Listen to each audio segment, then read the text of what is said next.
Sa pagpapala ng Frost Essence, talagang si Bayangwo ay magiging Epsilon. Nang ilabas ni Jiang Yi ang Frost Essence, medyo nagkasala siya, natatakot na ang nakaranas na Bayangwo ay makakakita ng ilang kapintasan.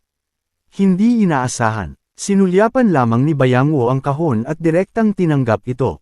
Agad na huminga si Jiang Yi ng isang buntong hininga. Kinuha ni Bayangwo ang Frost Essence at tiningnan ito ng mabuti, nagbubulong-bulungan. Sa puntong ito, tila ito lamang ang paraan. Sabik na sumulong si Woody at sumigaw, "Hayaang muna ako. Boss!" Ang iba sa likuran niya ay nag-echo din, "Magkakasama tayo." Alam ng lahat na ang mga Frost Essence ay maaaring magkaroon ng mga epekto. Kaibigan sila na mamamatay para sa bawat isa, handa nang harapin ang anumang panganib na magkasama. Sa sandaling iyon, umiling-iling si Bayangwo at sinabi, "Hindi, sapat na kung gagamitin ko ito." Hindi naramdaman ni Bayangwo na may utang siya kay Jiang Yi dahil sa Frost Essence. Sa halip, naramdaman niya na kinuha niya ang hindi kilalang mga panganib na nauugnay sa Frost Essence, at dapat pasalamatan siya ng lahat, kasama na si Jiang Yi. Pinindot ni Bayangwo ang Frost Essence sa kanyang noo nang walang pag-aatubili, at ang kanyang ulo ay biglang sumabog sa ilaw ng liu. Inihayag ni Jiang Yi ang isang malalim na ngiti. Ang kanyang layunin ay sa wakas nakamit mula sa malayo. Nakita ni Jing Yin ang eksena at agad na nasisiyahan na hindi pa siya ng ahas na isipin na gagamitin ni Bayangwo ang mga Frost Essence na alam niya na ang Bayangwo ay maikli ang buhay, mula sa pagiging makagat ng mga zombie o namamatay mula sa labis na pagsisikap. Sa gayon, ang hindi malulutas na kapangyarihan ng Bayangwo ay malapit ng pag-aari sa Yuang Kamiya. Kung gayon ang Yuang Kamiya ay magiging isang tunay na antas ng Epsilon, ang pinakamalakas na kilalang ikalimang antas sa mga tao, na nagdadala sa kanila ng isang hakbang na mas malapit sa kanilang pangarap na magpasya sa mundo. Matapos makuha ang Frost Essence, si Bayangwo na may gintong ningning tulad ng isang nagliliyab na apoy, tinanggal niya ang kanyang baso at ngumiti ng kontento. "Matagal na mula nang makita ko ang mundo na may sariling mga mata." Sa sandaling iyon, naramdaman niya sa mahusay na kondisyon, na parang walang katapusang kapangyarihan sa loob niya. Sa sandaling ito, ang Bayangwo ay hindi na isang tagapag-alaga sa antas ng Delta. Opisyal siyang nasira ang prutas sa antas ng Epsilon. Ang Frost Essence ay talagang pinahusay ang kanyang mga kakayahan, ngunit pinalawak din ang kanyang mga bahid. Pagkalipas ng ilang segundo, biglang nag-cough ang Bayangwo, at isang bakas ng dugo ang damaloy mula sa sulok ng kanyang bibig. Si Woody at ang iba ay sumigaw ng kinakabahan, "Boss, ayos ka lang." Bayangwo, tinitiis ang sakit, kumaway ang kanyang kamay ng marahan at sinabi sa lahat, "Ayos lang ako. Ipikit mo lang ang iyong mga mata." Ang bawat tao'y masunurin na nakapikit ang kanilang mga mata. Ngunit binuksan ni Jiang Yi ang isang dimensional na gate, iniisip, "Nais kong makita para sa aking sarili kung gaano kalakas ang Epsilon's Bayangwo." Kung paanong ang zombie horde ay malapit ng mapuspos ang mga ito, naaktibo ng Bayangwo ang extinction, agad na nakapaloob sa buong lugar sa gintong ilaw at ginagawang abo ang zombie horde.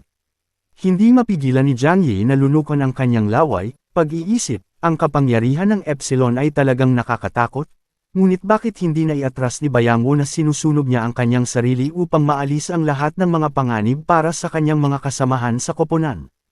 Nakatingin si Jiang Yi sa likuran ni Bayangwo, nakaramdam ng paggalang sa paggalang ng ilaw ng extinction ng Bayangwo.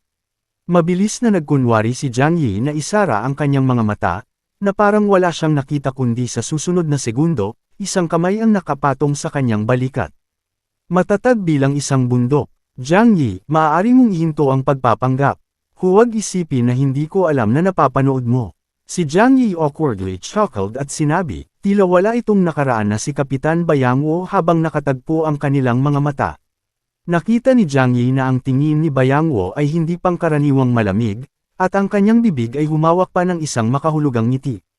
Mabilis na nagpakita si Jiang Yi ng isang taos-pusong mukha.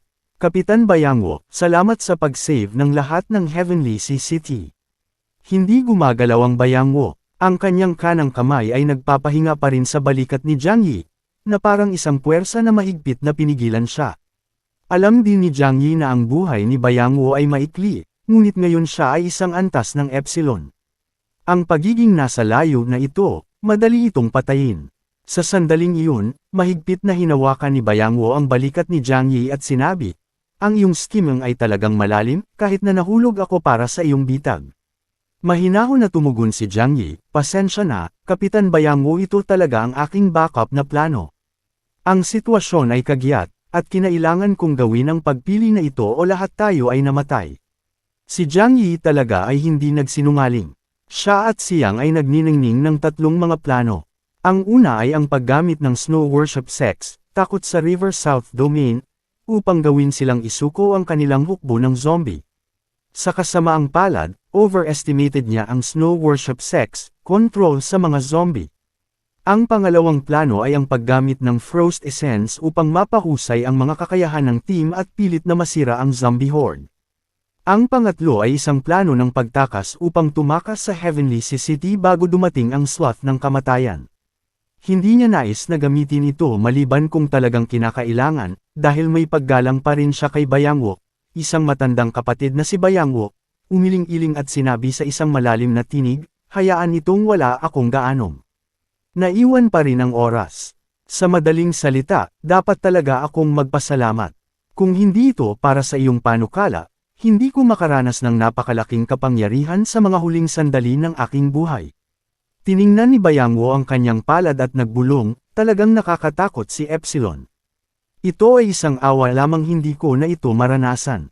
Matapos magsalita, biglang nag-staggered si Bayangwo. Mabilis na suportado siya ni Jiang Yi at sinabing same time, Kapitan Bayangwo, panigurado, aalagaan ko ang lahat ng natitirang mga isyu sa Heavenly City pagkatapos mong mawala. Ang Bayangwo na pagpapawis ng labis at gritting ang kanyang mga ngipin, tinanong ko ay nahinala. Ilan pang mga lihim ang iyong hinagupit bago sumagot si Jiang Yi. Dumulas si Bayangwo at nahulog sa mga braso ni Jiang Yi, ganap na tahimik. Si Xiao Holian at iba pa ay hindi makapaniwala sa kanilang mga mata. Tapos na ba? Nakita ni Woody na bumagsak si Bayangwo at sumigaw.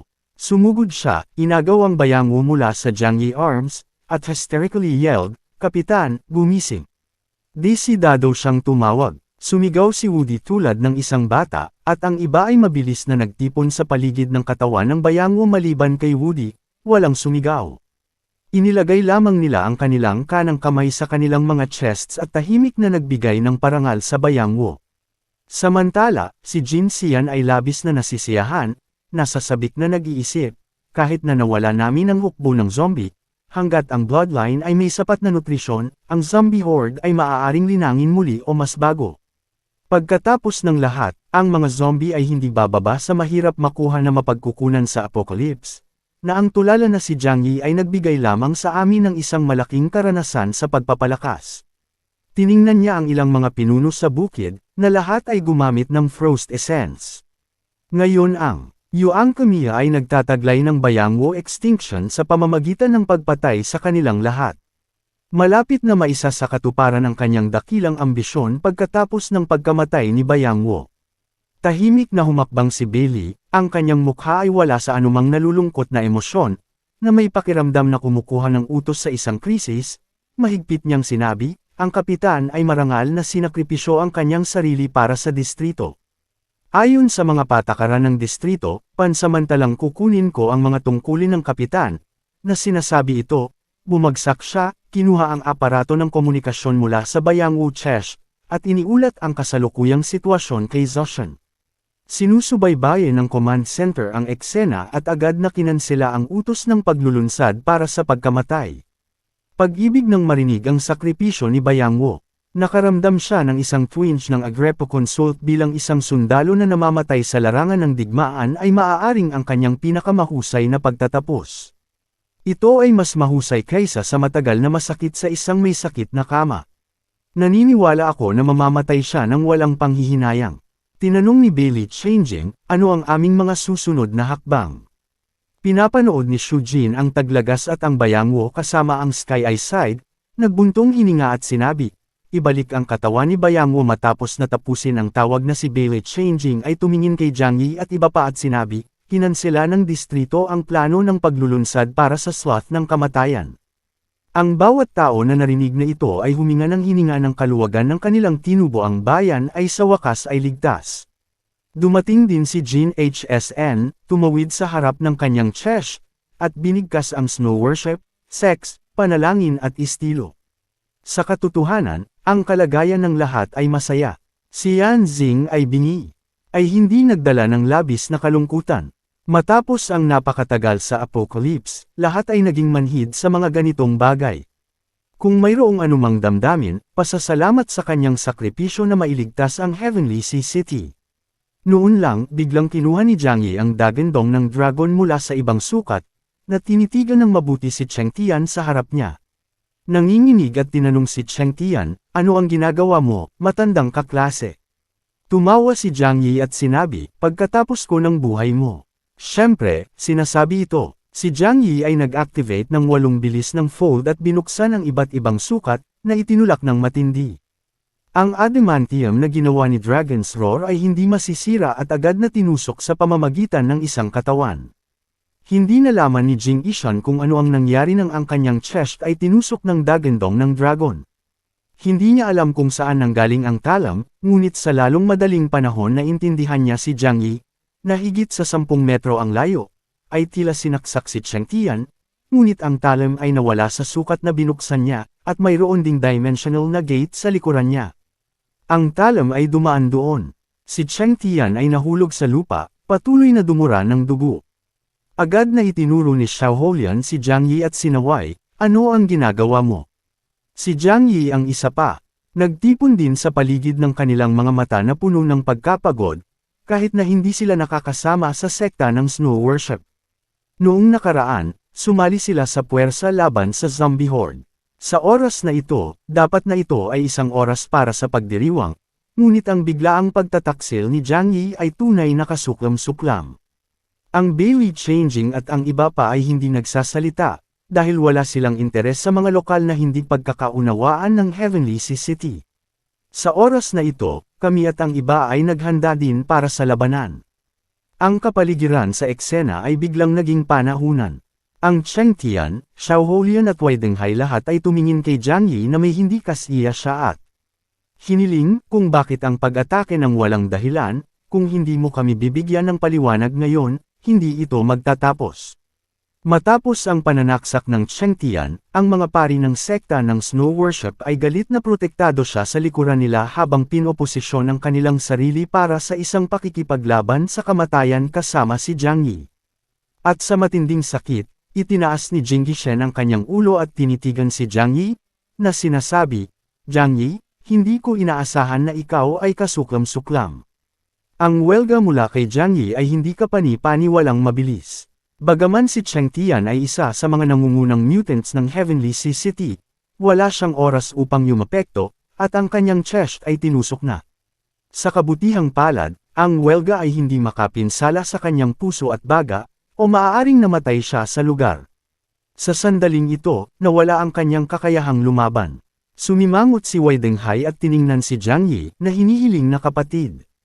Jiang Yi, dapat kang magbigay ng paliwanag para dito, o hindi kami tatayo ng walang imik. Bagaman wala siyang pakialam sa buhay o pagkamatay ng sekta ng snow worship.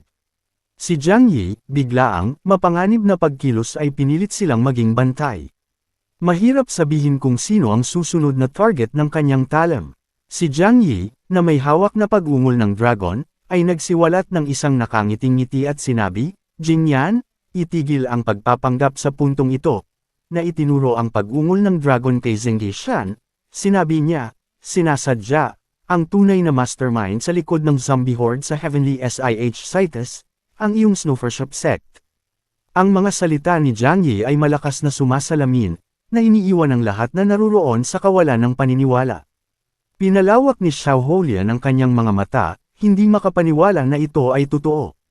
Si Han Shan ng sekta ng snow worship ay sumigaw kay Jiang Yi ay tumigil sa pag-iwas sa walang kaparirikan. Ang aming sekta ng snow worship ay nagdusa ang pinakakaswalty sa zombie horde. Sinabi rin ni Cheng Tian, matandang kaklase, hindi ko nais na tulungan ka, ngunit nakita ng lahat ang mga sakripisyo na ginawa ng snow worship. Sect sa panahon ng zombie maging mastermind. Sino ang magiging bobo sa puntong ito? Hindi na makontrol ni Cheng Tian ang kanyang ekspresyon. Hindi pa niya pinangarap na alisan ni Jiang Yi ang kanilang lihim. Gayunpaman, maaari lamang siyang magalit na mag-retort, itigil ang paninirang puri sa amin.